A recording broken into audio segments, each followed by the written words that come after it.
right, y'all already know what it is. Oh, we gotta keep that going just a little longer, just a little longer, just a little longer. South Bronx, South Bronx, the South Bronx, South Bronx, the South Bronx. All right, let's see where people hailing from in the chat. Drop your location. Let us know where you hailing from. All right, Queens is up first. All boy Baltimore. I thought you said Cleveland. I was like, no, but they might be here. They might be here. You know what I mean? Okay, Queens is up first. You gotta apologize to Cleveland. So start no static here tonight, right? Keep it clean. Keep it clean. All right, we got Dallas, Texas. Yes, Austin, the Boogie Down. That's right, the BX.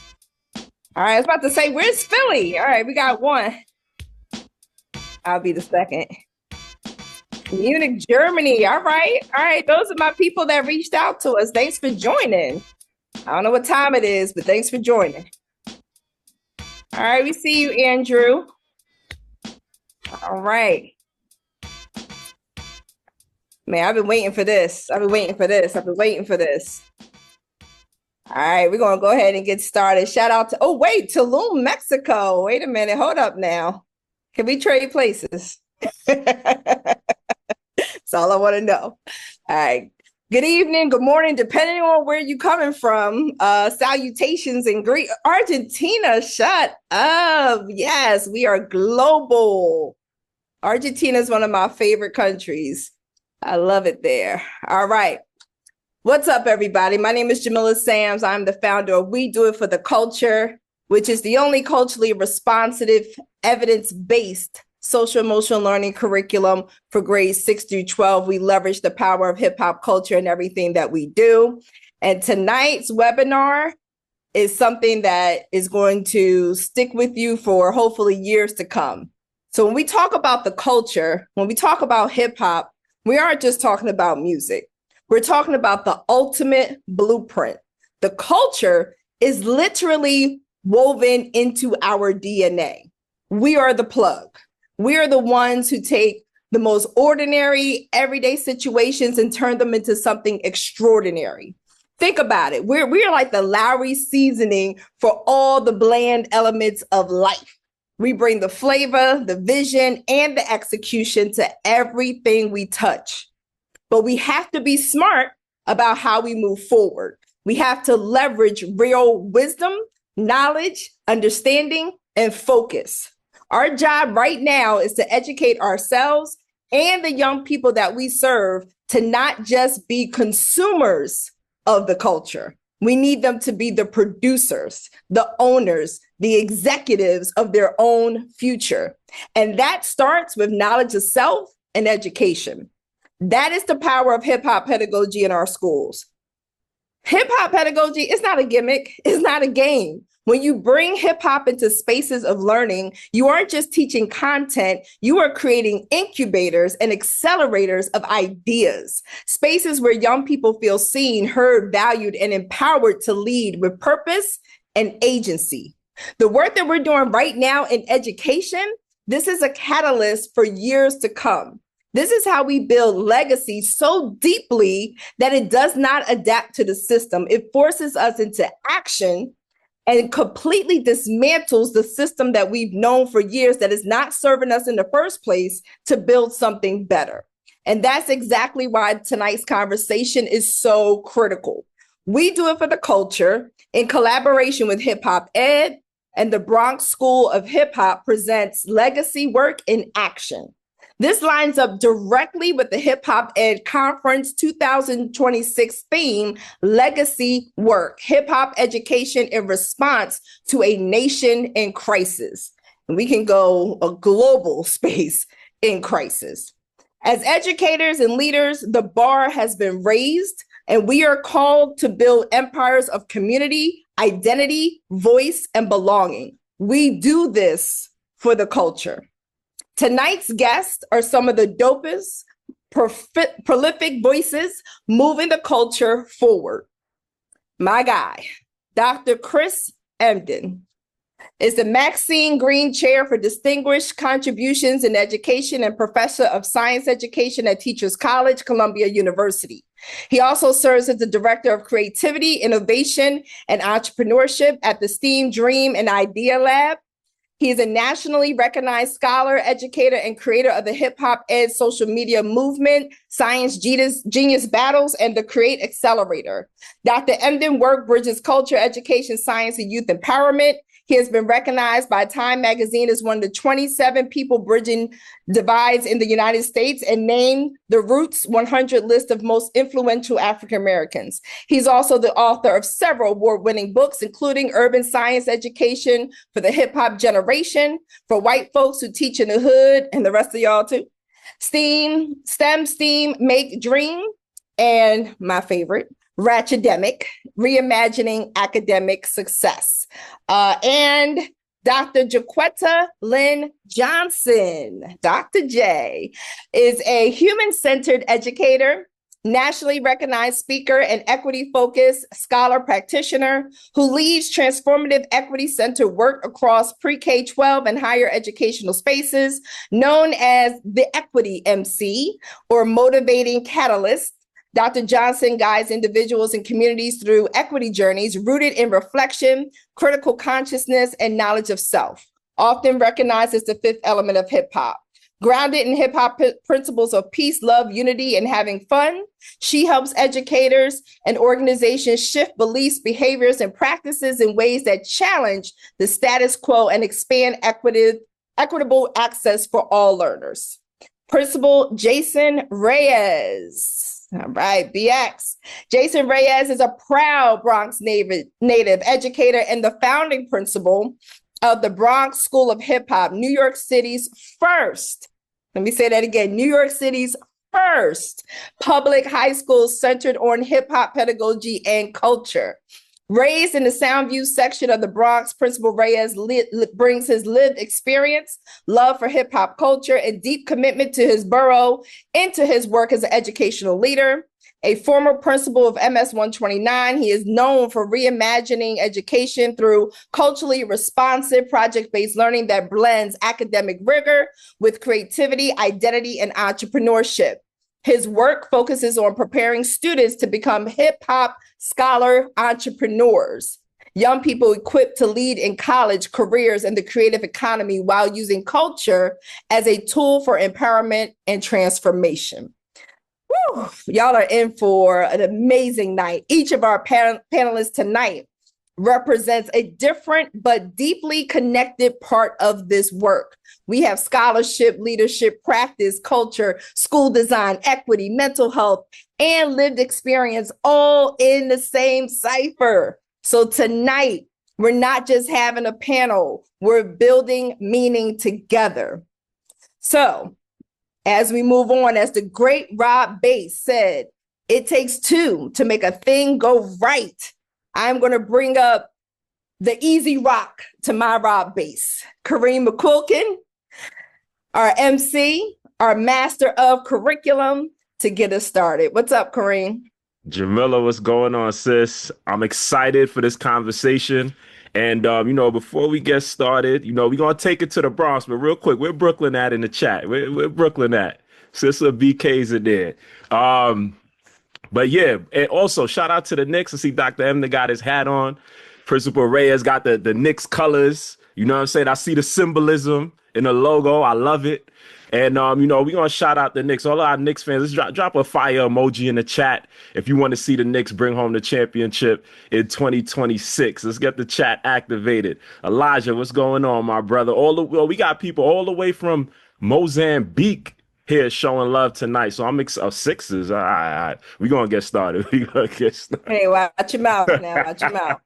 All right. So, yeah, Dr. M, we're going to kick it off, and we're going to come to you to start the cipher, right? I read your books, articles, saw your TED Talks, but the first time I heard you speak live was in 2023 at BMEC, and no words could describe how inspired I felt after listening to you. Every bar was hitting, but there was something in particular that stood out to me.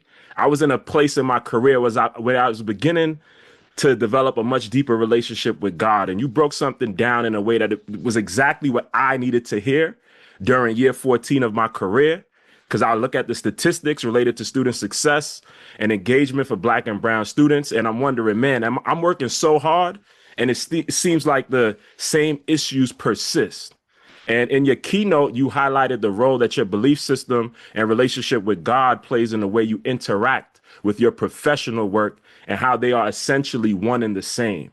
Can you tell us why it's so important for you to highlight that in spaces where that often is not a part of the conversation? Oh man, brother. First of all, thank y'all for having me here. I got to start off with that. I want to give a extra special shout out to my co-panelists because they are super dope. Sister Jaquetta is just amazing. Every time I see what she does or how she operates, an article here, whatever it is, it's always fire. I can always trust that if it comes from her, it's bars. And so I just want to say first and foremost, salute to sis. And my dear brother Jason. It's been so hard for me to keep this hip hop school quiet before I answer the question. So we've been on the board of that school for the last, 2 years, trying to make things happen and trying to operate behind the scenes, and just to know that we have landed on the best person to lead this school, and that the vision of that board is actualized through this brother who I met years ago when he was a principal of a middle school. Is just like a dream come true. And so just salute to my co-panelists and then also salute to the Knicks. Now let's get to the question. I want to begin with a very fundamental construct that folks oftentimes miss, that is at the anchor of any solid and true teaching and learning, which is for you to be able to teach anything to anybody effectively, for you to be culturally relevant to anyone, the first thing you must do is to know how to be culturally relevant to yourself. You cannot, being an outside of hip hop culture, try to connect with folks in hip hop culture by trying to fake or inorganically authenticate your relationship to the culture. You could be actually a hip hop educator and be a novice to hip hop, as long as you respect what the young folks bring to the table. But they can't respect what you bring to the table if you are deemed or feel or seem inauthentic. And so first, even for folks who aspire to be hip hop educators, you got to understand who you are and whose you are. And for me to be able to spend time with me, to understand the makings of me, in the words of Curtis Mayfield. And the makings of me are not just my love for hip hop. It's not just my love for the art and the craft and the science of teaching. It's not just about my love for young folks. A lot of folks have that, but I would be remiss and I'd be inauthentic if I extracted out a core piece of my authentic self as I pursued my identity as an educator. And part of who I am is a recognition that I am a being placed on this planet, ordained to do this work by the divine. So that's the one layer of it. The other layer of it for us to all understand is, no matter how you try to slice it, folks say all the time, well, Dr. E, I believe in this, I believe in that, I don't believe in nothing. You can't do teaching and learning if you don't have faith. Faith in a higher power, faith in those who you are called to do this work with, but most importantly, faith in young people. And when can I have faith in young people, in children? Because children don't give you evidence of their greatness. They just show up. That kid shows up to your 3rd grade, 5th grade, 9th grade, 12th grade class, broken, lost, can't spell yet. And you as an educator have to believe that at the end of the school year, this young person will be a better self, which means by virtue of teaching, you already have to have faith to do it right. And so for me to have faith in young people, I must call forth where my strength lies, which is my faith. My faith in the divine allows me to activate properly my faith in children. And when that faith that is bigger than me, you know what I mean? And it doesn't have to be a magnanimous faith. That faith the size of a mustard seed, as the scripture says, once implanted into my educator identity, allows me to be able to understand the potential of the children who I'm called to serve. And then lastly, most importantly, for those of us whose skin has been touched by the sun, right? For the melanated amongst us, right? Who as Franz Fanon says, who says a drop of golden sunshine from the ethos and cosmos makes us who we are. For those of us who are of that trait and understanding, the teacher and the preacher have always been the same person. When we had no schools to go to because we were not supposed to be educated, our education was happening in the church pew. It was happening in the slave quarters. And it was happening in spaces and places where we looked forth to imagine ourselves as free in a world where physically and naturally we were incarcerated. And so the system of education, through a Eurocentric framing, has extracted out the spirituality of the educational endeavor for folks of color. And so for us to do this work right by young folks, that idea of the separation of emotion or church and state and all these things where limited brains can only see things as extracted by one line, while Afrocentric and complex brains see them all happening all at once. My choice to engage in faith and education and to invoke what I call a Pentecostal pedagogy is not a function of my intellectual work, but rather my ancestral calling. Because to teach and preach is what makes me who I am. It is what allows me to have the passport to have this skin kissed just so by the sun. And I challenge everybody else that no matter what you do, that you do the work to know who you are and be culturally relevant to you so that you could be equipped to be culturally relevant to our babies. Oh, man. Oh, man. Thank you. Thank you for those words of wisdom, right? And a couple months ago, I told a friend of mine, like around the time after like I heard you speak, and I felt like my career was just getting started, right? And it's starting to feel like that every day, right? Like that, just feeling re-energized in a career where you said, like Jamila posted it in the chat, right? Faith, the divine allows me to activate faith in my students. And every year got it, because a lot of times I speak to some of my friends and, I get it. It's tough out there, but I'm like, yo, we got to find ways to remain inspired, because after like 14, 15 years of doing this work, it's the only thing that's going to keep us going is our faith. So yeah, appreciate you, big bro. We're going to come to you, Dr. Johnson. So Dr. Johnson, can you describe who Joquetta Johnson was as a student somewhere between grades 9 and 12? And what role did hip hop play in your life during that time? Wow. Whew. Between 9 and 12. I'm not going to date myself, but given that I was, how can I say, my mother was in labor on the day that Dr. King was assassinated. So I'll leave that with you. So that'll let you know.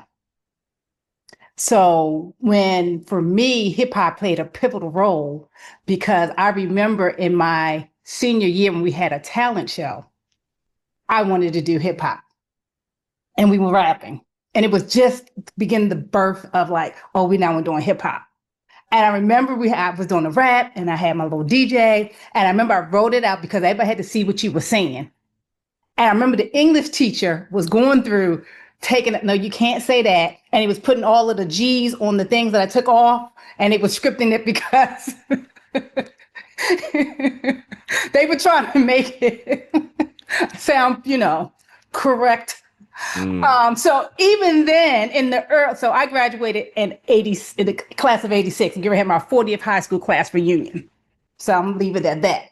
But even then it was this thing like, this is how it has to sound. It wasn't, we don't speak that way. It has to sound like this. And we see the same thing now when we go into classrooms and teachers want to say, oh, hip hop has to sound like this. Or what if they use profanity? Or what if it looks like this? It doesn't fit the norm. It's not correct. All of those things. So for me in high school, even when I was then trying to, I want to do hip hop, I want to do that, I was being put in a box. It didn't fit what the school system says is standard. It's not, it didn't fit the status quo. Mm-hmm. So my culture was being looked at as, if it doesn't look like this. I went to a high school where we did Latin. Okay. So if it doesn't look like this is not right. So we got to fix it like this. And you have to say it like this. But that's not how I wanted to say it. So even then I was being put into a box. And the same thing 40 years later, here we are, our students are still being put into a box. So Yeah. I see for me as the person who's always disrupting the status quo. Yeah. Even now, when we're doing curriculum writing, and I'm in a school district where we brought hip hop curriculum, we have a class that we actually wrote with a whole curriculum, even had students help us to write the curriculum. There's always still that perception of, but it's just hip hop, so anybody can teach it. As Chris was saying, anybody can teach it because they like hip hop. No. We need teachers to come in and do the professional development. If this was an AP course, they'd be mandated to teach it. Why you think we can just take it and just give it to anybody? Or we just put those kids in the class? No. So even now, it's still the perception is just hip hop. It's just rap music. No, it's a whole culture. And so again, how do we begin to interrupt the narrative of what is hip hop? Right? Like it is a full culture. It's a global phenomenon. It is rooted in social justice. All of the things. How do we begin to still have to disrupt the narrative of what is hip hop? And so for me, that is my work, like disrupting the narrative, getting people to see that it's bigger than that. My whole dissertation was called The Miseducation of the Educator, and how we use equity professional development to help teachers who want to use hip hop in a way that they are not misappropriating it, because we have been taught to use it as a gimmick, as how to use it as a hook. And kids recognize, oh, they phony. They're just using it as a hook, right? And then they are disappointed. Well, we tried it and it didn't work. All of those things, like, again, even how we misappropriate the things, even the teachers with the best intention are misappropriating. Or the teachers who want to use hip hop and only want to focus on the hip hop that they grew up on. Right. Well, this Right. is not what we're supposed to do. That's not student centered. Now you're stifling their voices. So all of those things, I think, is part of the problem. Like I see, even then, as the 9th grade kid who came in all excited because we can do any talent that we want to do. But no, we're going to change your language. You got to say it like this. You can't say ain't. You have to say is not. You can't say all of those things. I was being stifled back in 86. And we're doing the same thing today in 2026. Yeah. And you see right behind me, right? I got that. It's a little blurry, but that's the Miseducation of Lauryn Hill album cover up there. I love that title, The Miseducation of the Educator. You said some things in there related to curriculum and the professional development that goes hand in hand with it, right? And we got to really honor that. And we're going to dive into that a little bit later into the session. So I'm excited to learn more about your perspective on that. And so Principal Ray. Hold on, Brother Green. Y'all had me on, so you already know what this is. We not doing this. And we got to be not formal. Like if something hit you, you got to talk on it. Because this is something that really hit me. So I got to say this. I when somebody says it's just, it's unjust. When they say whenever anybody puts it's just in front of a thing that speaks to who I am, it is an unjust act. It's almost like it's a curse word. It's just hip hop. You might as well be saying F. Oh, I'm just a teacher. Whenever you put a just up before a thing that is life affirming, it is the opposite of a just act.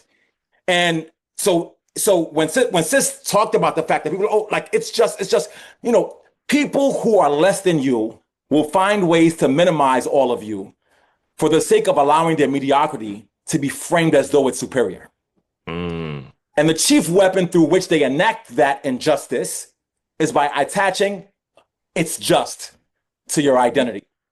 So whenever those words come out, you have to be intentional about the interruption of the minimizing of the cultural force that is you, that is hip hop, and that is our collective.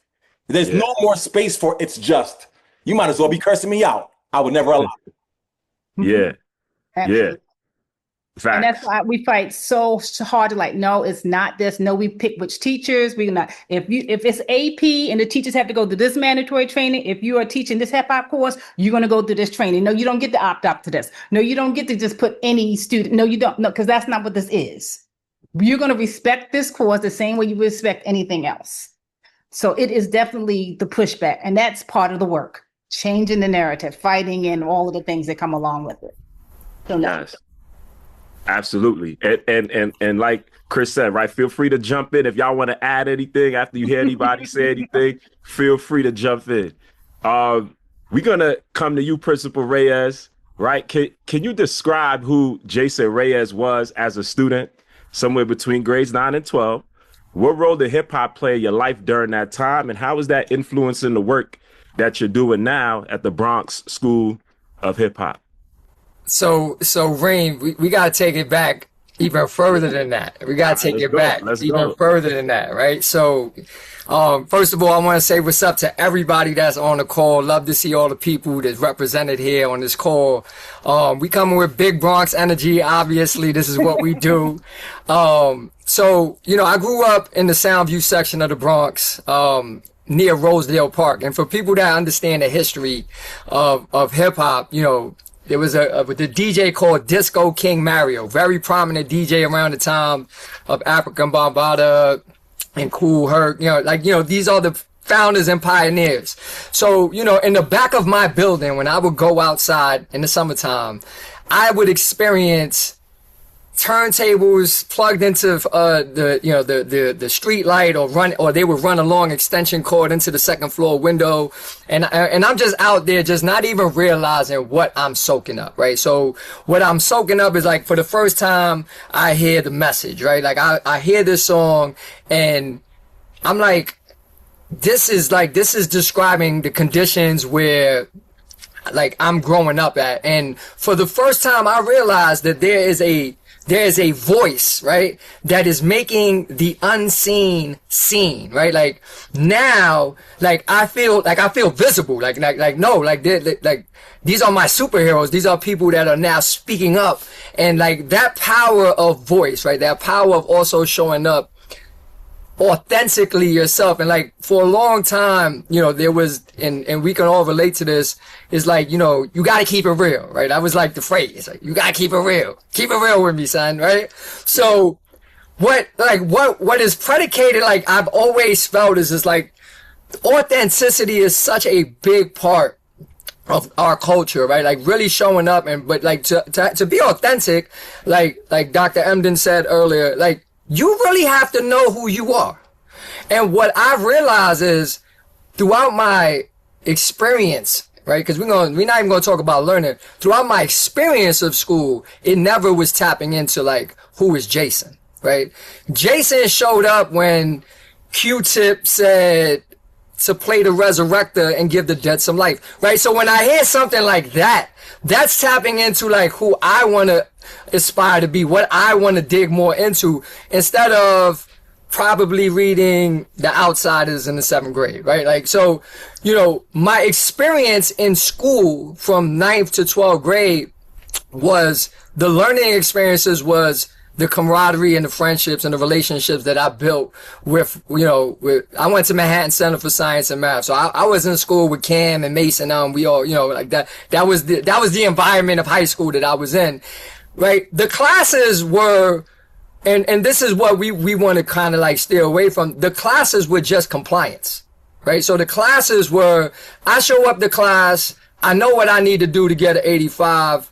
I know what I'm doing to just kind of, like, get out of this. There's no value. This is not bringing me value. My valuable experience was at lunchtime, where we making beats and we in the cypher and we, like, battling, right? Like, that was my valuable high school experience. And in fact, that was my valuable life experience, right? So I will attest and always say that, like, my superpower is not necessarily come from the institution that I graduated from, right? Like, those are, like, the prerequisites in society. Like, you have to do this. But, like, my success comes from being a kid from the Soundview section of the Bronx and idolizing Rakim and Nas, right?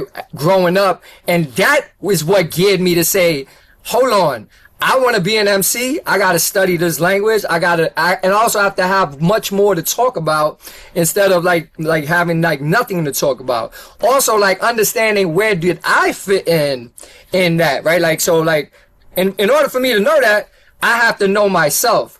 Traditional schooling doesn't do that, right? Traditional schooling is, you fit into what we have said is acceptable as success, right? So when you have a school that is the Bronx School of Hip Hop, no, we turning that narrative upside down, right? So it's like you're walking into a space and you're bringing the value into the space.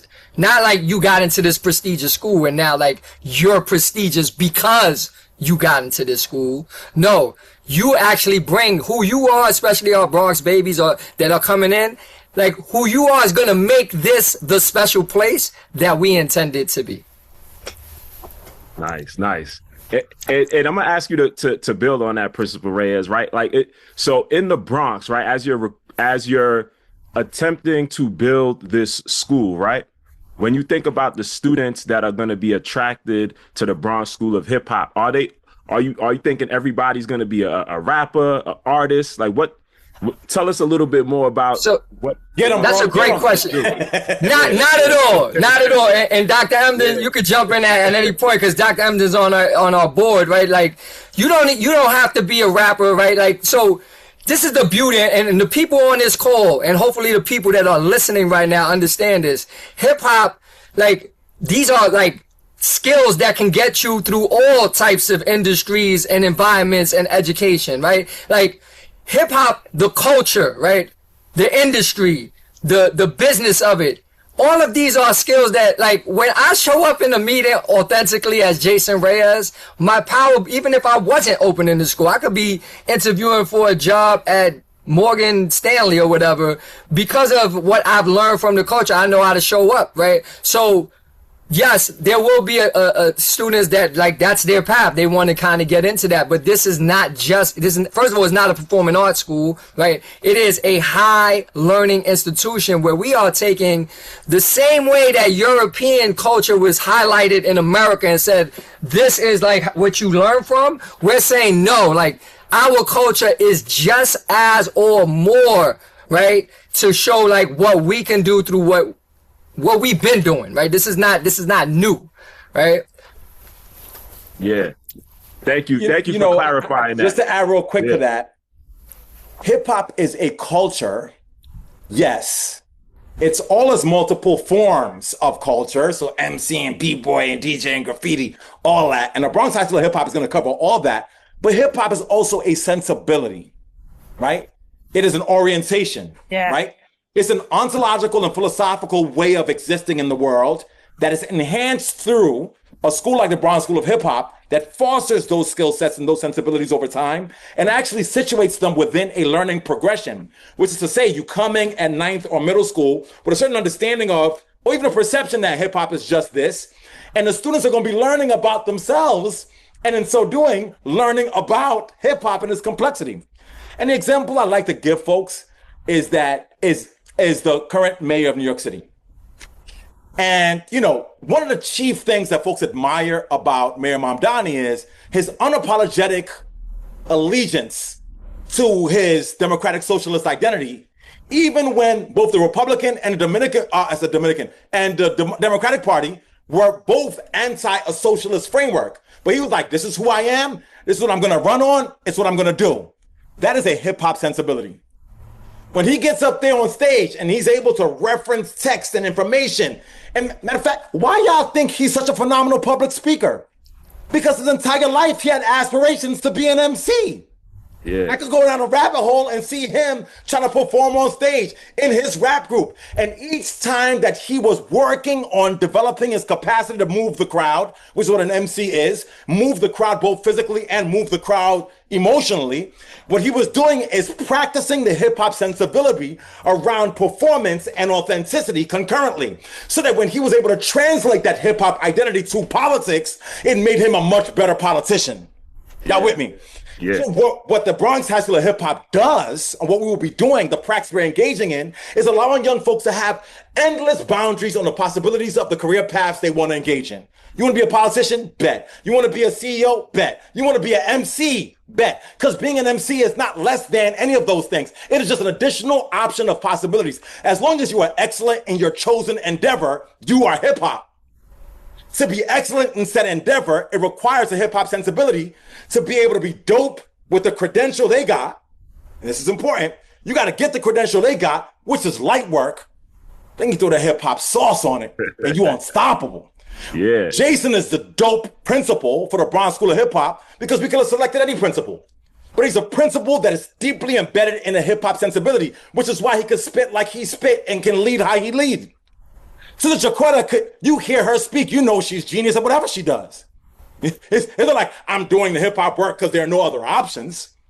She's doing the hip hop work because she chooses to. If she wanted to be a PhD and articulate complex words and ideas in sociology, psychology, or medicine or art, she can do that. And the excellence she brings to the hip hop studies showcases a double dose of genius. Yes. I choose to engage in understanding the sensibility and then employ said sensibility in the construction of my academic and intellectual identity. And that's what every young person who comes through that training is going to receive.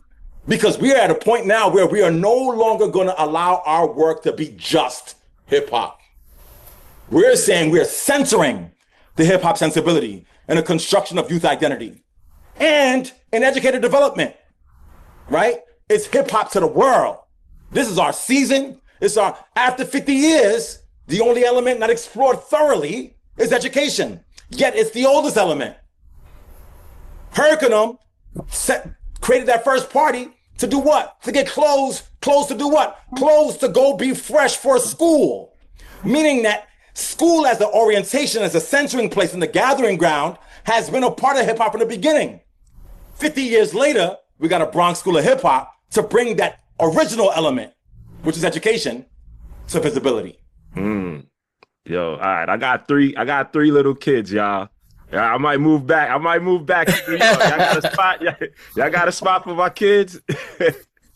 Like and y'all talk about the big Bronx energy. My wife, you can't see her. She's in the room though. She's like, yeah, that's what I'm talking about. She's from the Bronx too. So, oh man, this is so exciting, man. I can't wait to actually get a chance to visit and see it live and in action. So we gonna stay on the students, right? And I want to, and I'm gonna bring this question to all of you, and I'm gonna start with you, Dr. Ebden, right from where you left off. Right, you said something that I did my homework. Right, I wrote down some bars that I heard you say. You said you have to recognize that for every young person that sits in your classroom, the only person better than them is already embedded in them. Right.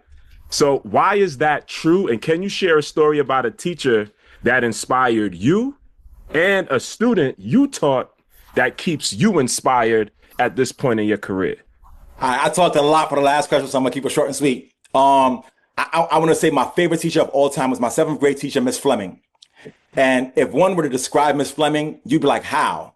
Miss Fleming was this 20, maybe 4-year-old, skinny white woman with a voice that spoke exactly like this, at a pace that was like this. And she was incredible. And the reason why she was so incredible is because she saw me before I could see myself. You know what I mean? Like, you know, I believe it or not, I was a shy kid, really unsure of myself. I didn't like the sound of my own voice because I was scared that I would trip things up. And she would always say, Chris, what do you think? You know what I mean? And every time I stuttered, she saw in me what I didn't see in myself. And so that quote of mine, and I'm so thankful that quote has really, like, sometimes too, I'll be tripping. Like, so there are 2 things that I've said that people have came up to me and be like, so somebody has the only man better than me is embedded in me tattooed on their chest. And I was like, wow. There's no greater honor for the divine to have given you words that speak to the heart of someone so much that they place it on their heart. And because that concept of seeing more in you and seeing more in others than even they see should be a life goal for everyone. And then a student that I've had that inspired me, there are too many to mention. But you know, the closest cat to me, like he's like my rev, is Dr. Edmund Achapong. I just love him. Like I just love him so much. And I've had other amazing students, but the reason why I loved Ed so much is because I couldn't stand his ass when he was in my class. When I taught him in high school, I was his physics teacher and I couldn't stand him. And the reason why I couldn't stand him is because he was just like a thorn in my side. He would yell in the middle of my class. He would like he was the orchestrator of other kids being. But what I came to understand was that he was challenging me to be a better educator. And so while in the moment I was like, I hope he absent and he'll pull up late. You know what I'm saying? But he made me be better, right? He helped me to deal with my emotions. He made me realize I was not in control, and that to teach well, you have to be not in control. He made me realize that I could be better than I thought I was. I thought I had it going on until he walked in. And so, and also to put just a bookend, the quote that you mentioned that folks love, the only man better than me is better than me, speaks to me. But the quote that I love even more than that quote is by Maxine Green when she says, I am who I am not yet. And I think those quotes speak to each other in many ways, because if the only person better than me is already in me, and I am now not the best version of myself yet, it means I have to call forth the self within to actualize who I'm called to be. And I don't want to get too philosophical, but it's a short answer to a very deep question. Yeah. Thank you for that. Thank you. And that's the tattoo. Like, that's deep. That's deep. Yeah. So Dr. Jaquetta, you want to go ahead? Oh, wow. Teacher. I'm going to say while I was working on my doctoral program, it would be my teacher, Dr. T. I was in a program where nobody knew what hip hop pedagogy was. So there was no black teacher. There was one black teacher. Everybody was white. So she was the core person in curriculum instruction. And I remember in my summer program, and they said, stand up, what you going to talk about? And everybody's standing. And I said, I'm doing hip hop pedagogy. And everybody looked at me like, what? Like it wasn't a real thing. Like literally, they gave me like the stink face. And she stood up and she like, it's a real thing. And it was like, she always stood for me against when in the academy, like she stood for me. And when I was writing and learning how to, learn how to write, do this dissertation thing, she says, you have a unique voice and I don't want you to lose your voice in this writing. This is a white woman. She said, these are the people you need to listen to and I want you to follow their writing. And it was all of the hip hop people that we talk about all the time. And so for me, that said a lot to me, that she made sure I kept my authentic voice. And she was telling me who I should be listening and writing. Because she said, I don't want you to lose who you are in this process. And not knowing what I was getting myself into going through this process. Because I'm a first generation. So anybody going through this knows, like, this is a thing. No one prepares you for this thing. So that, unless you want to Cheyenne Bryant and you just pull up and just make it up. I couldn't help myself. That too. So yeah, like that. To this day, I'm like, wow. But you don't realize until after you go through it. Like, okay, I get it now. Losing your voice, because I've just heard people going through processes and like, you can't say that, you don't use this person. So that was my person right there, who stood up for me for that program. The student would have to be, she was just sitting here on this call and just said she put her kids to bed. Oh, beautiful. And I just went to her wedding 2 weeks ago. Wow. She challenged me. She was that kid who there was an all call and I walked into a classroom and she was standing on top of a desk, literally. But because sometimes you see things in kids that they don't see in themselves. Yeah. And so here she is now just thriving. And I think sometimes I believe that all kids have gifts and talents. And I think that, like you said, the ones people say have the most challengings are the ones who have the most gifts and most talents, but they don't see it in themselves. So yeah, she won't even hear that, but I'm gonna play back the recording for her. So most love to her. What's her name? What's her name? Is Chanel Tackett now, Mrs. Tackett. She just got married last week and I was at the wedding So that is the one who most inspired me. She made me a better teacher. And also I call her my daughter. So for me, you learn all the things from that, how to be a better person. Yeah. People always say, oh, she needed you in her life. I said, no, I need her in mine. So here we are now. So yes, that would be my person. Yeah. Shout out to Chanel. Shout out to Chanel for real. Yes. Yeah. Yes. Just send me a picture of the whole screen. Yeah. That's beautiful. Yes. So, yeah, this is just filling up my soul right now. So for me, my most influential educator was my 7th grade ELA teacher. Her name was Miss Cintron. And so, you know, for those of us who are educators, there's times where we have to close that door, right? Like we go in the room and we close the door, and it's time to talk some truth, right? So, you know, I don't know. I'm here in the 7th grade. I don't know what was going on in Miss Cintron's life at the time, you know. But it's kind of like she had this moment where she had to like really just drop some knowledge on us, right? So she went through this conversation with the group of us who we are in the 7th grade, just really talking about like the status of like being black and brown in America. And up until that point, like none of my teachers dared to even touch any of those conversations. And as Dr. Emden said earlier, it was like she was in her hip hop sensibilities, right? She understood that in that moment that she had she had a responsibility to like let us know, like, you know, like, you guys like are coming into this, and there's a machine out there that's trying to eat you up and chew you up and spit you out.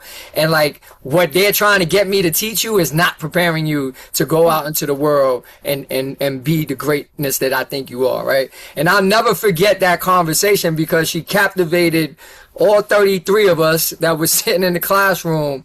And I left that class, and I just kind of felt like empowered that like, oh, like, you know, we can speak up and speak out against like these things that I would see that are injustice, right? So like in my community, I grew up in the 43rd precinct in the Bronx, so you know that's where I'm a dude. Y'all got shot around the precinct. Yeah, no, I grew up around that precinct, which is very, very just kind of, you know, a lot of like police brutality at that time. So, you know, when you're seeing it and none of your teachers even dare talk about it, and then one of them decides like, you know what, I gotta address this.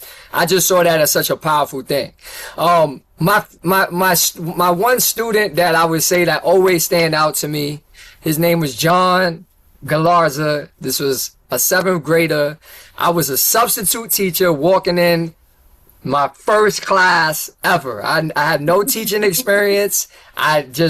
The principal hired me and said, yeah, you're going to teach math. And it was in the corner of the building. And it's actually the building I became the principal at middle school of. So I walk into this class, and he started to cut he had so many jokes, right? And at that point in time, I did not know how to respond. Like in that second, right? I didn't know exactly what to do. So what I did is I just reverted to being the big brother or the big older, you know, kid on the block. And we just like, we went back and forth with the jokes. And it became such a beautiful moment in that class. And it kind of realized at that moment, I realized that I was home. Like I realized like this is where I'm supposed to be, right? Before teaching, I was doing some corporate job in advertising. And when I had this little 7th grader, you know, make fun of my freckles, and like he was coming for my sneakers, and then like I made fun of his hairline, and we all just laughed about it. It was a moment of just like love and like understanding. It's like, oh, like we here together. And then I never like the rest of my time was just beautiful and fun. And it was like just always enjoyable to be in class with the students. And, you know, from that day forward, I've never not taught in the Bronx. Like I've always been in the Bronx, and I've always been in neighborhoods like that, like where I grew up in. So like it just felt like I was home, and that's what that student taught me, that, you know, that I was home. Yeah, that's dope. You know, growing up in Brooklyn, I taught in the same neighborhood I grew up in as well, and I struggled one summer working with the teaching fellows, and I was an evaluator, and they were like, how do you handle these scenarios and these situations? And I was like, I don't know. I can't follow this because I need to know more about who this student is as a teacher, right? I could even make certain jokes with the students that other teachers couldn't make because I would see them in the supermarket, right? Their parents might have knew my older cousin growing up. And so I just love the fact that you are the person that's going to be leading this school. And chat, we're going to come to your questions, but I got one more question. Okay, real quick though, before you get to the question, real quick. Yeah. Because it's really important to know, like what bro said about how like the teacher came in was cut him. We know what the term is, but and then he had to cut back, and we know the historical tradition of the dozens and how significant that is for our culture, et cetera. But it's a really important thing that I want us to pay attention to here, which is that a lot of that stuff is intuitive. Like when you're tapped into the culture, you're tapped into yourself. When you get in it, because certain kids you can crack jokes on, certain kids you can, certain kids it's only a certain type of joke. Like there's so many levels and gradients and nuances and sophisticated pieces pedagogically to being able to get into that moment. And why that's important to note is because a lot of folks see it's impossible to standardize intuition. Right. Yeah. And the educational system is so preoccupied with hyper standardization that they don't create space for the nimbleness required to be an effective pedagogue. And so people will say, well, Jack Denton, like, if I don't know when to crack jokes, then when can I ever do it? And it's a reversal of the traditional orientation when you're preparing to learn how to teach. So some folks will give you a book like, here are 50 strategies to be an effective educator. And then you're going to do all those, and they might work in suburbia, or they might work, but they would never work in the hood. And the kids hate you, and they're like, but I read the book. And the reason is because we train teachers to enact strategies when we don't train them to understand who they are in proximity to and relationship to what Lisa Delpit calls other people's children. Yep. And so the nature of the preparation is so flawed that you're literally being prepared away from your effectiveness. Yep. Like they cast are masters and doctorates who haven't yet developed the intuitive skills necessary to be effective in a particular place. And so what we hope to do, right, at the Bronx School of Hip Hop, as HipHopEd, as Dr. Johnson speaks to, is to start changing the orientation towards the garnering of skills to a garnering of orientation and sensibility.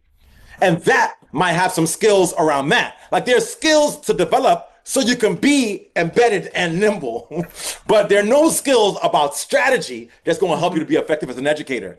And this is why hip hop education is so unique and so nuanced, right? Because it's not just that the hip hop that we ascribe to is a sensibility and robust and really like a high level intellectual thinking required to engage in just the culture. But hip hop education requires its own particular set of sophisticated skill sets that we're trying to move the people towards. And these things speak to each other. So I just thought it was important to note that because I didn't want somebody in here to be like, yo, I'm just going in there and just cut it because you might get your boots smoked, beloved. If you ain't done the work yet to be allowed to do that. Right. I think a lot of folks get hip hop pedagogy wrong because they're like, ooh, I saw that. Let me replicate that. Ooh. And it's like, nah, that's not how it goes. There's some things I could get away with that you would never be able to. Right. And there's some things that you do that I would never want to do. And it's about positionality and embeddedness and nimbleness as the chief skill set of any effective hip hop educator is the capacity to be nimble. It's your freestyle ability.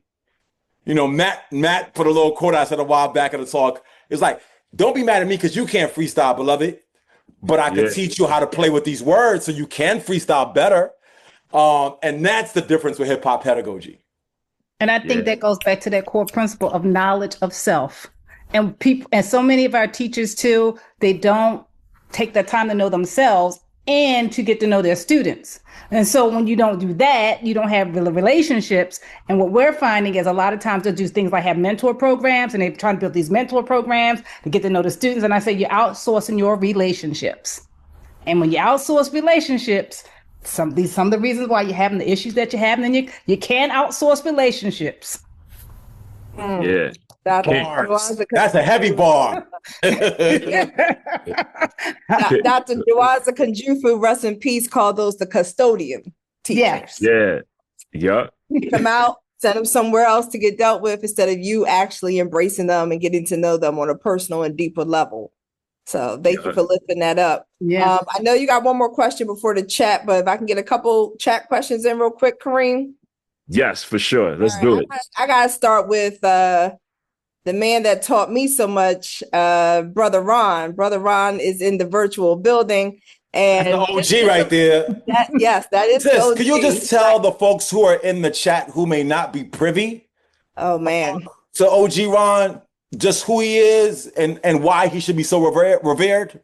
Yes, Brother Ron is the founder of the National Coalition of Schools to Educate Boys of Color. Prior to that, I mean, lifetime educator, civil rights activist, former superintendent, mentor, coach, leader, and just a mentor that I've learned so much from. And that is actually how I was brought to the hip hop ed space and Dr. Emden and Tim Jones. Brother Ron is the conduit for just so much greatness in our culture. So shout out to you, Brother Ron. You had a question. What advice would you give to me in my desire to show the important cultural, educational, spiritual importance of hip hop to other OGs in my church? That's powerful. That's powerful. Meeting our young people where they are. Who wants to take that? You know, OG, the one thing I always say when I get questions like this is that hip hop has been hip hop before we named it that. And the beauty of hip hop culture is that we've always embraced our elders and OGs, which is why we sample y'all so heavy. And there's a misperception that we're taking from you, but in reality, we're paying homage to how what you've produced makes us feel, makes us think, and makes us grow.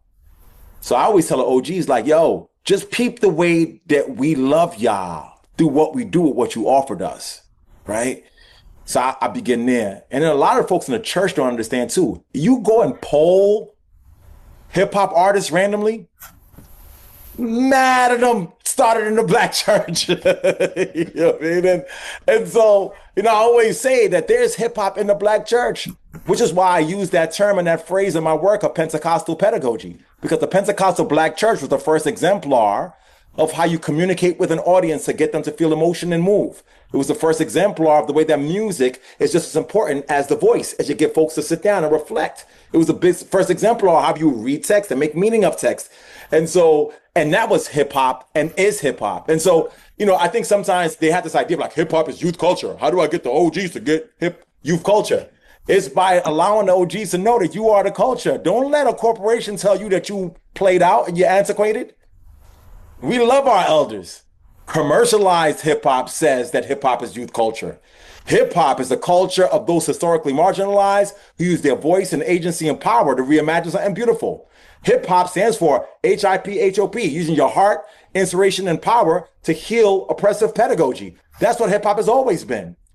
And that's what the OGs were doing then. It's just new forms of the revolutionary practice that is deeply embedded in our Africanness. So I tell them, don't think of it as something different. Think of it as what you've been doing. We just carry on the tradition with new forms and ways. Powerful. Can I get a couple more, Kareem? Is that all right? Yeah. I just, as long as before we end, we know what the featured song of the hip hop mixtape is. All right. Okay, all right. As long as we get to that. I'm gonna take it up to Philadelphia, to my brother Matt. The question is, how do you keep it moving when you're the fish in the fishbowl at work? When they hear the hip hop approach but still want to gaze. I mean, it don't get any more authentic. If you're in a fish in the fishbowl, you're gonna do what you gotta do, right? Like, you are where you're supposed to be. All right. Anything outside of that is you not being your authentic self. You don't want to be a fish out of water, right? Because you ain't going to survive.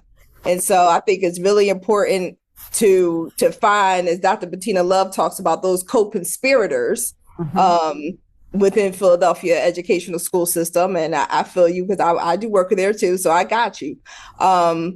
to come together, to play on that metaphor, that school of fish, right? For everybody to come together and to really lift up the work that we're doing. And I believe you're in social studies, and so tying it back to the work that is innate in us, to make sure that we're lifting up various narratives, that we're lifting up social justice, and we're lifting up historical facts. I think is a large part of this work, but you should not be doing it alone.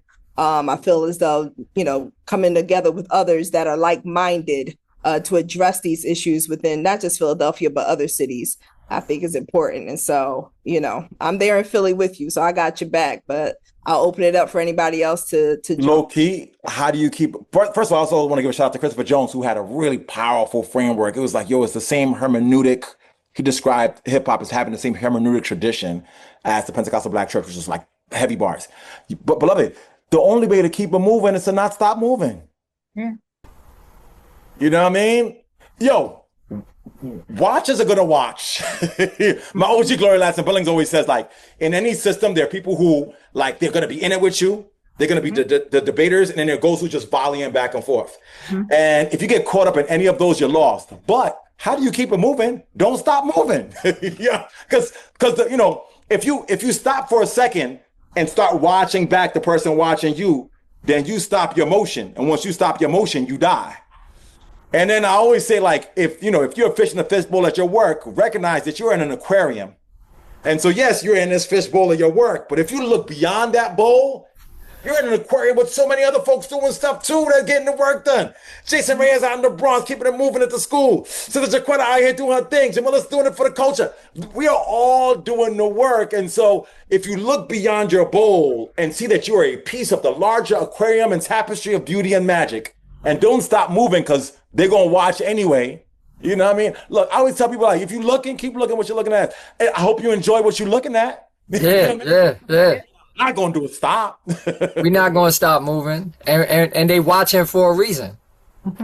Right? Like, I could definitely relate to the fishbowl at this point, right? What's going on with the school and, like, all the eyes and, and there's some questionable, like, comments, right? Like, that people have, right? But, like, that's not gonna stop me from moving. Like, when I feel that people are watching, you're either watching in admiration or you're watching because you want to say that Black intelligence in hip hop is not real. Like, you want to try to keep going with that narrative. So the only way is, like, we not paying. I got good advice from Dr. Emden, because the comments was going crazy at one point on Instagram, and he's like, brother, don't even read that. That's there for a reason. Like, don't, like, so we gonna keep moving, right? So, there's always going to be skeptics, and questions are good, right? Like there should be questions about things that are happening, and, like, we don't reject questions. We want people to have questions around what's happening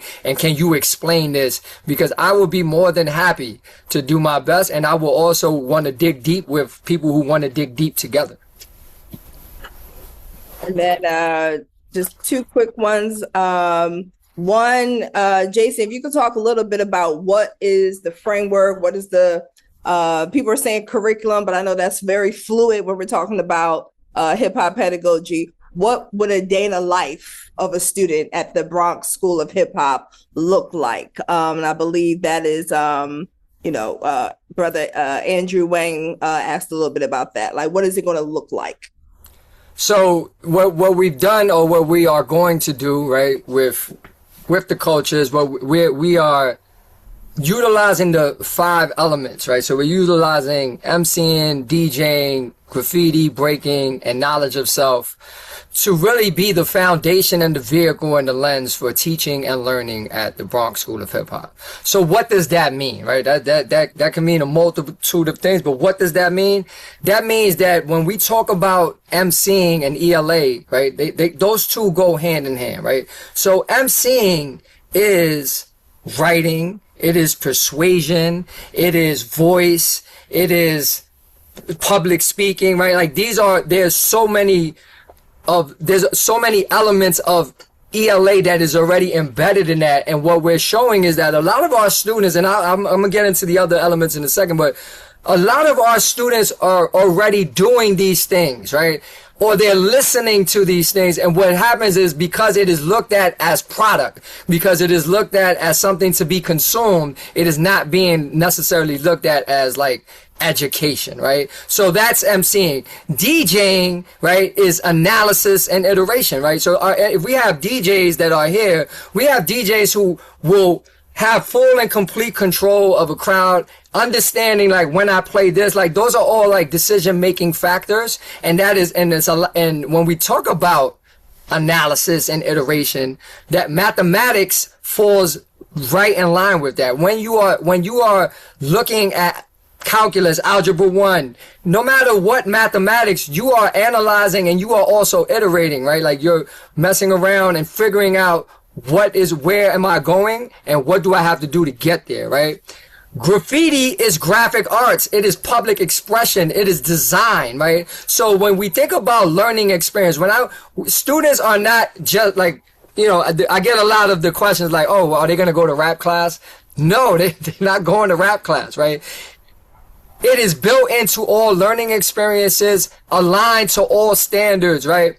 And just to continue this, right? So, and we think about knowledge of self, right? That is the study of oneself, but also the study of society and understanding like where you live, where you come from, right? That is a full thing. You have to understand yourself within the context of the country that you live in the world that you live in, right? So knowledge of self totally aligns with social studies advisory, right? Which we do it for the culture. Will be a partner with us on that to make that even that much more better.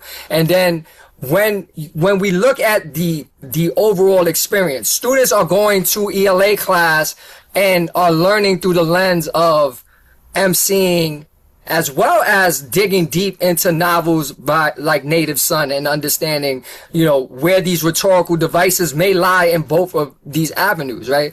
But then they are going to be showing their mastery of skills and competencies and standards in several ways. We do a poor job in New York City with saying this is the one way you have to show us, right? Students are more than one way, right? Like we're not saying that there is no space for like a regents, but that's a baseline assessment.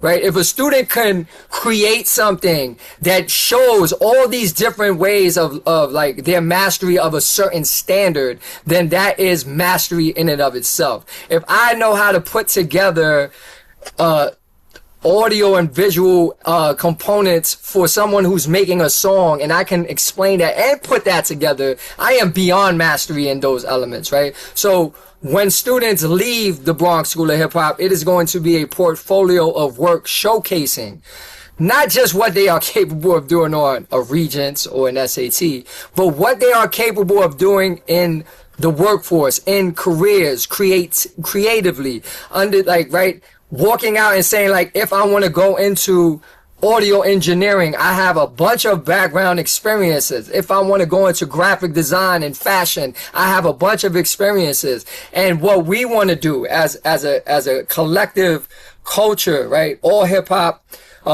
pedagogues, people that are really about the movement, is to understand that we have to wrap our arms around these young babies that are going to be the founding class and continue to lift them up, right? Because we are talking about the things that we're the adults. We're going to have a group of ninth graders that are coming in that are really going to be the fish in the fishbowl, right? So my ask, and I've been asking this whenever I get to talk to people, is like, make sure that when these 120 kids, we know who they are, show up to the events, show them how much they mean to us, and show how much we believe that it's embedded in them already, like Dr. Emden alluded to earlier. Brother, that was so I just want to say that how brilliantly said that was, and that even that, as genius as it was, is only scratches the surface about how crazy we could get. And like, when I tell you I've had dreams about September, like literally like little dreams of like young folks doing the graffiti joints in the black book and then doing it on the wall and then studying the ratio and the proportion and the measurement, and then they're gonna be in the science class doing science genius and writing bars. They're gonna be in the English class studying assonance. Like, I don't think y'all understand. I don't think y'all understand what's about to happen, son. And most importantly, I feel as though, for it's crazy to think about this. My brother Tim Jones on here, you know, for like 15 years, man. Tim's here, Latoya's here, Jamila's here, like, but and people have come and gone, but the core group has been there. And I feel as though that 10 plus years of getting these adults to wrap their minds around this was preparing them so that each of them can match up with a freshman in September. So that no matter where they go, we could be like, yo, Latoya, that child is yours. She's gonna be in school learning and doing whatever. And so we're gonna show the world what community looks like. Hip Hop Ed has been preparing for decades for those babies, right? So they could be the children that we've been talking about for a decade to bring this vision of hip hop education to fruition. Whew. We have to start, we want to start paying tuition. Like, you're going to have a bunch of adults in the class. Right. Going back to Be a school, university. like Rodney Dangerfield. All right. All right. So, Kareem, take us home with the last question, brother. All right, y'all. So we got to close it out with this. And I hope the chat, I would love for y'all to add to this list. But for the panelists, feel free to jump in, whoever wants to go first, and then just pick up from there. What hip hop track would be the featured track of your My Life mixtape, and why? And what emotions do you feel when you think about that song, or you hear that, or when you hear that song? And I'm going to drop it in the chat. Oh man, there's so many. It's not fair, Kareem. I'm just not going to answer. Y'all got this one. I'm just not. Woo. Oh, let's see. Oh, Chris, you gotta give me one. You gotta give me one. One. So yeah, look, This is the most difficult question of all time. Yes. You know what it is? I'm ready. Literally every week a new song speaks to me. Yeah. And I feel like, oh my gosh, it's like right now, y'all, and I know this is gonna sound crazy and hyper ratchet, but hence the need for ratchetemic. Yo, anything, and I know people are like, Dr. Emner's gonna give us the most death. Yo, right now, I love Stove God Cooks so much. Yeah. Like, you know what I mean? So every week, and I'm not slinging yay. You know what I mean? but I'm slinging knowledge, and I think about it the same way. You know what I'm saying? So when he write a joint like Marvin Gaye, and this is hip hop, people think, why is this all gratuitous drugs and violence? Ain't nobody selling drugs. If everybody who sold drugs on a hip hop song is actually selling drugs, the whole hood would be in jail. It's a metaphor to describe more complex. So you know, I move weight all the time. It's books and knowledge and ideas. You know what I'm saying? I got ops too. It's not gang members. It's academics who be mad because they ain't got no sauce. So, the reference point, the complex and layers. It's a new song every week. I can't give you one. Yeah. So Stove God right now. Right now, it's Stove God though. All right. Yeah, he doing his thing. I mean, I always, you know, Reem, you already know I got Nas on the shirt for a reason. You know, that's the GOAT in my opinion. Definitely I Gave You Power always comes to mind whenever I'm thinking about just like that song, just like it just really gave me a different understanding of what an MC can do when they want to. And you know, that just kind of like there's no really words for me to explain when I listen to that song, how it takes me to this place of just like, number one, like this man is a genius. That's the number one. And then number two, like the explanation of like what that means in the society that I grew up in, right? Like just the systemic, like, entering of guns into the hood, and how that, like, just how I've lived that experience. And this is like, oh my God, like if I ever meet Nas, I'm gonna take that back. When I meet Nas, I'm gonna have a conversation with him around. Well, let me just be all right. Oh, for me, it's gonna be Tupac right now, man. My shirt even says, you know, ooh, child, things are gonna get easier. I even got my Tupac bobblehead from the Orioles game. I think for me it's Tupac right now because he was so misunderstood. His brilliance, like it's gonna be Tupac for me. He had the Yeah, dual what thing. song? Which Pac song? Come right here, keep your head up. Oh, keep your head. Okay, I miss you. Keep your head up. Keep your head up. Keep your head Yeah. up. Right now, that's what's resonating with me right now. Keep your head up. I feel we gotta keep our head up and do what we gotta do. Yeah, yeah. That's what's up. I'm glad we took it to the back blocks. That's when I Snow God, Fuego Bass, Betty the Butcher, and all of them. Then we went to Queens to Nas. This is the originator to Tupac, right? It's like so many different ways of just being yourself, right? And still being amazing at what you do. So I want to thank all of you personally for being here. I look up to all of y'all. I haven't met, actually, I did meet you, Dr. Johnson, in person. Principal Reyes, I have not met you in person yet, but I'm looking forward to it. But all of y'all are a huge inspiration to me as an educator. I look up to everything that y'all do, and I hope to, keep the energy that y'all giving me alive for the young babies coming up in this world. So thank y'all. And Jamila, pass it to you, sis. Yeah, I just want to say, I love every single one of y'all. Love y'all in the chat. Make sure that you all register for Hip Hop Ed in New York coming up in 2 weeks. What's that, June? What's that, 4th or 5th? June 5th and 6th. If I may, June 5th and 6th. Everybody had to pay bread to register, but we got 2 organizations, Leap and Crooked Media, who actually are paying for tickets for participants. So if y'all go to hiphoped.com and follow the link, you can actually come for free. And we got a panel, part 2 of this panel. Principal Reyes and I are going to be chopping it up again. HipHopEd Conference for me, I'm like, if you know, you know. You know what I mean? It's just for us to just love on each other. It's the family reunion. But if you're about that life, pull up. If you're not about that life, don't. Like sometimes I love the fact that HipHopEd Conference is just us. You know what I'm saying? So, but if you're with us, please come to the conference. Also, can I do a shameless plug? Please. I just released a book. I got it. I just got to read it. You can't see Thank you. But I just released the book, y'all. It's amazing. It's amazing. Thank you. It's called The Sacred Art of Teaching. It's with me and one of my OGs, Lisa Dupp, because I always want to learn from my OGs. And, that book was an opportunity for me to just like take myself off whatever pedestal and just learn from an elder and do it out loud and be vulnerable and ask questions and grow and recognize that because our sisters will lead us, y'all. This is another sidebar.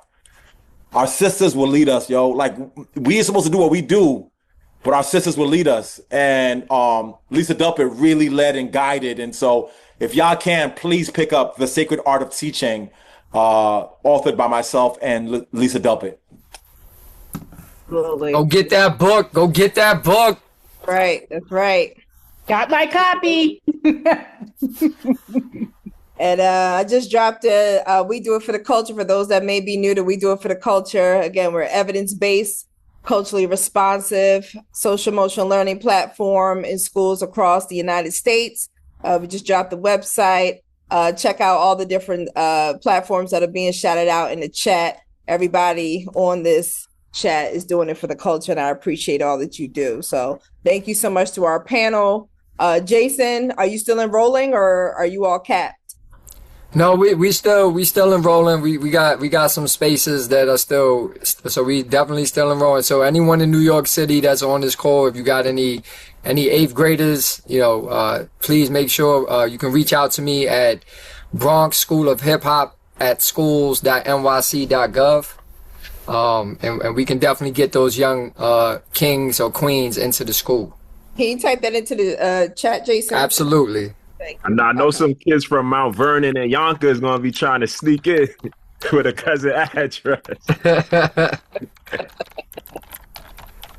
I can commute. I'm retiring. I can commute. You're going to see us all up in your class. Right. I'm auditing. Oh, you ain't know you was already on the list of reach outs to mentor. That's right. I'm retiring. 34 days. Congratulations, sis. You earned it. You earned that rest. Yes. All ready right. for the new chapter. Right. All right, we got the Jason dropped it in the chat. Please share that with any students that may be interested in attending. And thank you all again for everything that you do. All right, we'll see you soon. Thank you. Thank you, everyone. All right. Bless. Appreciate y'all. Peace. Peace. Peace. Peace.